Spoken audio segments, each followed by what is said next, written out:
Speech की बताइए। रवि श्रीवास्तव, देखिए एक मेरा निवेदन है, एक एक करके बोले, बहुत देखी जाने वाला कार्यक्रम है, एक एक करके सब अपनी बात को रखे। 50 सेकंड रवि जी आपके पास है। रवि श्रीवास्तव, आप बार बार कहते हैं कि देखिए बीजेपी संविधान का सम्मान नहीं करती, बीजेपी ये नहीं करती। अब तो संविधान को लेकर प्रधानमंत्री उनकी प्राण प्रतिष्ठा, जैसे मंदिरों में प्राण प्रतिष्ठा होती है वैसे संविधान की नई संसद में प्राण प्रतिष्ठा होगी।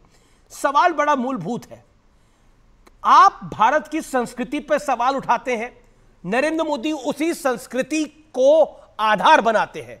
आपका गठबंधन सनातन धर्म के खिलाफ क्या क्या शब्द बोलता है उसको रिपीट करने में भी मुझे बहुत बुरा लगता है। कौन कौन सी बीमारी बोलता है वो मुझे रिपीट करने में बुरा लगता है। दूसरी तरफ एक व्यक्ति है, वो कहते हैं संस्कार और संस्कृति दोनों हमारी विरासत है। बताइए कैसे लड़िएगा 2024 में। आपके दूसरे सवाल का जवाब पहले दे देता हूं। जो आपने कहा कि वो डीएमके ने क्या भाषा इस्तेमाल करी और उसका शब्द भी आपको बोलना अच्छा नहीं लगता है, बड़ी अच्छी बात कही आपने। जो माननीय मित्रवर बैठे हुए हैं भाजपा के, ये शायद भूल गए कि उसी डीएमके के साथ इनका गठबंधन था और इन्होंने सेंटर के अंदर मंत्री तक बना के डीएमके के रखे हुए थे। आज इनको डीएमके की विचारधारा सनातन धर्म के खिलाफ नजर आ रही है और आज वो इनके लिए बहुत अछूत हो गए हैं एकदम से। एक जमाने में गले में हाथ डाल के घूमते थे। देखिए ये सब प्रधानमंत्री के चोचले हैं। उनका हर एक ही उद्देश्य है कि वो हर समय कैमरे पे रहें, हर समय कैमरा उनके चारों तरफ घूमता रहे और वो संविधान लेके चले या मोमबत्ती लेके चले, पुरानी संसद से नई संसद में जाएं या नई संसद से अपने घर जाएं। ये उनको चाहिए कि वो हर समय कैमरा उनके हाथ में रहे, क्या उनके सर पे रहे। दूसरी बात, ये मित्र कह रहे थे कि कांग्रेस को ये रोज याद दिलाते हैं, ये भूल जाते हैं कि आज 600 महिलाओं को याद करने वाले प्रधानमंत्री ने इसी संसद में महिला को शूर्पणखा कहा था। ये भूल जाते हैं कि यही प्रधानमंत्री जो कांग्रेस की विधवा और जर्सी काव और शहजादा और किस किस तरह की अपमानजनक भाषा इन्होंने इस्तेमाल की है अपने प्रतिद्वंदी कांग्रेस के नेताओं के लिए। तो ये भाषण देने की जरूरत नहीं है। कारण क्या है, ये मित्र हर समय कांग्रेस ने ऐसा किया, भाई कांग्रेस ने ऐसा किया। अरे भाई कांग्रेस ने ऐसा किया इसीलिए तो जनता ने उनको नकार दिया। तब वो आज नहीं, अब तो आपका गठबंधन, अब आपका गठबंधन कश्मीर से कन्याकुमारी तक सनातन धर्म के खिलाफ बोल रहा है। अब तो आपका गठबंधन कश्मीर से कन्याकुमारी तक सनातन धर्म के खिलाफ बोल रहा है।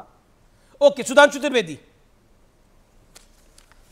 वो कहला कैमरा की आदत आप लोगों को। पहली बात तो हम ये कहना चाहेंगे रवि जी, अभी बता रहा हूं, आपने डीएमके की बात कही, तो जब डीएमके हमारे साथ था तो कभी ऐसी कोई स्टेटमेंट दिया हो तो बताइए। हमारे तो एजेंडा में राम मंदिर मूवमेंट भी था, पर आप भूल गए मान्यवर।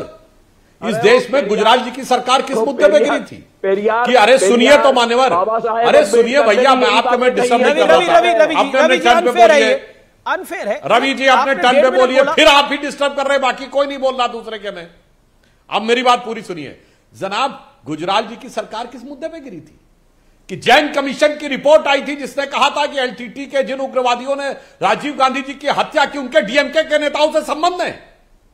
और तब कहा था कांग्रेस ने डीएमके को यूनाइटेड फ्रंट से हटाओ, नहीं तो हम समर्थन वापस ले लेंगे, क्योंकि राजीव गांधी जी की हत्या का मामला है, हमारे लिए भावना की बात है। आज राजीव गांधी जी के प्रति भावना का ज्वार सत्ता के गठबंधन के खुमार में उतर गया। गजब की श्रद्धा है राजीव गांधी जी के नाम पे। उस जमाने में तो कायम सरकार गिरा देंगे और आज पीछे पीछे उनके चल रहे हैं। और इतना नहीं, राजीव गांधी जी को छोड़िए, सनातन धर्म को भी गाली गलौज सुनने को तैयार हो रहे हैं। इसलिए मान्यवर जब बोलिए तो याद कर लीजिए कि आपने उनके साथ क्या किया था और उन्होंने आपके साथ क्या किया था। और चिंता मत करिए, आप जिसकी बात कर रहे हैं जिस सनातन धर्म के लिए, तो मैं आपको यह भी बता देना चाहता हूं, आज ये डेंगू, मलेरिया, कोरोना, HIV, ये सब जो आप लोगों के दिमागों में घुसा हुआ है ना, ये और कुछ नहीं है। ये दो प्रकार के वायरस घुसे हुए हैं, एक 19वीं सेंचुरी का मैकॉले वायरस और एक 20वीं सेंचुरी का मार्क्सिस्ट वायरस। और इन दोनों वायरस को दिमाग से निकालने के लिए 21वीं सेंचुरी की मोदी वैक्सीन चाहिए। ये जो M फैक्टर में आप उलझे हुए हैं, ये दोनों वायरस आपके निकल के ठीक हो जाएंगे। मगर मेरी एक बात का जवाब दे दीजिए, ये राजीव गांधी जी के प्रति श्रद्धा खत्म हो गई या वो जैन कमीशन की रिपोर्ट झूठी हो गई? रवि जी, आपको भी मोदी वैक्सीन चाहिए? देखिए, उस मोदी वैक्सीन की वजह से ही इस देश के अंदर 45 लाख लोगों ने अपनी जान से हाथ धो बैठे हैं। तो उस वैक्सीन की तो ज्यादा बात मत करिए। और जो बाकी बच गए, मोदी और जो वैक्सीन बाकी सिर्फ 120 एक है, करोड़ बच गए? और वो है नफरत की वैक्सीन, वो है देश को बांटने की वैक्सीन, वो है देश में दंगा फसाद करवाने की वैक्सीन। सिर्फ एक ही वैक्सीन है भाजपा के पास में, और इसका इलाज अगली 2024 के चुनाव के अंदर इस देश की जनता कर देगी। कोई वही बुरा भला कहे, गाली दे इंडी गठबंधन, जो आज आप दुनिया को दिखाने की कोशिश कर रहे हैं, नफरत दूसरे फैला रहे हैं। सुधांशु त्रिवेदी, आपके पास नफरत की वैक्सीन है। 20 सेकंड, देन जॉर्ज कुरियन। व्यर्थ, मैं बता रहा हूं, फैक्ट की बात करनी चाहिए। आपने कहा 45 लोगों की मृत्यु हुई, सबसे ज्यादा अगर कोविड का प्रभाव था तो कहां था? दिल्ली, मुंबई, केरला। इनमें कहीं हमारी सरकार नहीं। दिखाइए डाटा कितना है कोविड से मृत्यु वालों का। आके झूठ में कोई भी डाटा आके बोल जाएंगे, हिंदुस्तान का हिस्सा है, ये सारे राज्य हिंदुस्तान का हिस्सा है। तो बोलिए ना, राज्य के अंदर में तो मेडिकल भाई चिकित्सा राज्य का विषय है, तो राज्य का ही अस्पताल सर्टिफिकेट देगा ना कि मृत्यु हुई और कोरोना से हुई। फिर जाति पर बगैर उसके ही आप दे रहे मृत्यु हो गई। आपका काम सिर्फ बांटने का है। जहां से भाग के इस पे आ गए। नहीं, लेकिन ये तो लॉजिकल बात है ना। आप कह रहे हैं कि रिकॉर्ड हत्याएं, मृत्यु हुई है कोविड के अंदर, तो दिल्ली पंजाब में कितनी मृत्यु हुई? आंकड़ा देना चाहिए था उनकी राज्य सरकारों के अंदर। महाराष्ट्र में केरल, जहां सबसे ज्यादा चाहिए था उनकी सरकारों के अंदर। जॉर्ज कुरियन, डीएमके के साथ अब इतना प्रेम क्यों हो गया है? क्योंकि वो सनातन धर्म को गाली दे रहा है, इस वजह से